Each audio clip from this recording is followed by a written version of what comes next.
Hi there, it's Kev Valentine from Gold Coast Fishing Tackle, just talking about this month's offshore species of the month, which is black marlin. On the Gold Coast here, we're very blessed to have an extremely good juvenile black marlin fishery, and they tend to come fairly, well, they're very regular, but some seasons are obviously better than others. This year we're probably going to have a sort of a reasonable sort of a season, and we can track these fish as they come down the coast, and there's already been fish caught right at this moment as we speak. So looks like we're going to have a very good season. These little guys all run from up to about March, so providing you get good weather, they're within easy access to people with small boats. You don't need a big massive boat to catch a marlin. It's just a matter of getting out there and getting some of the, using some of the basic requirements you need to catch these fish.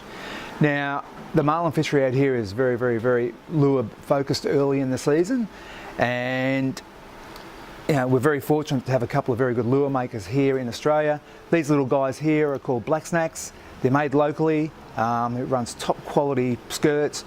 He makes the heads. They've got a very big following here on the coast, and also in other places where you get lots of small black marlin.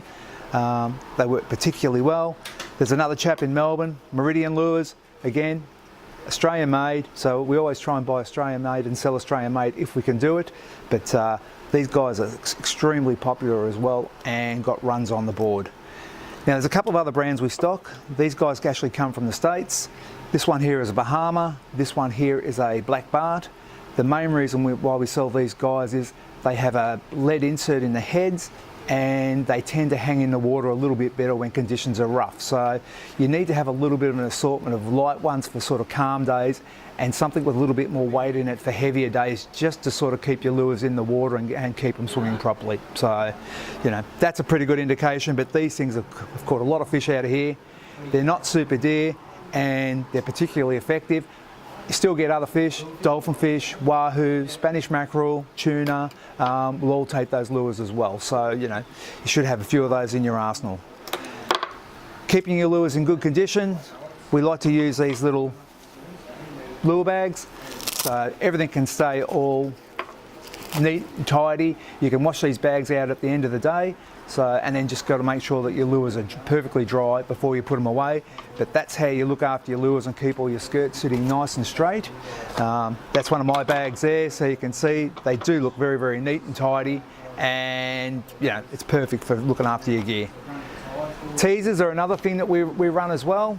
So depending on the size of your boat, you can sort of step up your level of teasers. You can have just a basic little bird like this with a daisy chain behind it. All they're there for is just to attract the marlin up closer to your boat so they can eat one of your lures. There's bigger, more elaborate teasers like this strip teaser behind me here. So fantastic. In the water they look like a whole school of bait fish, so that flashing holographic tape there really does look like a school of bait fish sort of moving in behind the boat. And those little marlin and also sailfish really like those as well. We get a few sailfish out here, and they are particularly sort of interested in that type of teaser. In regards to tackle, you don't need Tiagras or anything like that, they're nice, but a TLD 20 or a TLD 25 spooled with 10 or 15 kilo line is more than adequate to land these fish. Most of these fish are going to be between about 15 and probably 50 or 60 kilos. So on 15 kilo line, they're going to take you sort of maybe 15, maybe 20 minutes top to knock them over, and yeah, you'll have a lot of fun. So make sure you've got a decent set of pliers so you can remove the hooks, give the fish a little bit of a swim. You can tag them if you want, or just get a photo at both sides and release them. So the other thing with fishing here is you don't have to go very far. It's not like you have to go to the depths of the edge of the continent or anything like that. You can catch these marlin in anywhere from sort of 15 to 20 metres out to about 85. So some of our sort of best grounds are encompassed in those depths. Try and find areas that sort of have constant sources of bait. That's the sort of reason that'll give a marlin a chance and a reason why they'll go to that particular area.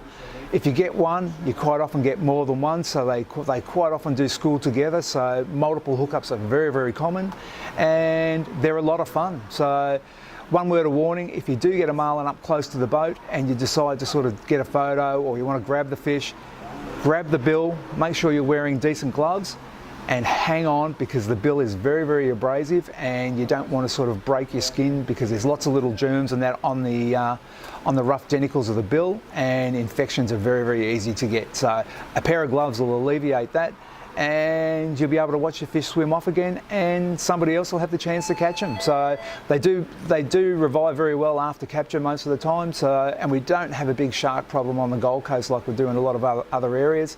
So as long as the fish swims off okay, you're pretty well, you know, not assured, but you know, there's a very, very good chance that somebody else will get the chance to catch that fish. So get out there, have a crack, and enjoy. Thank you.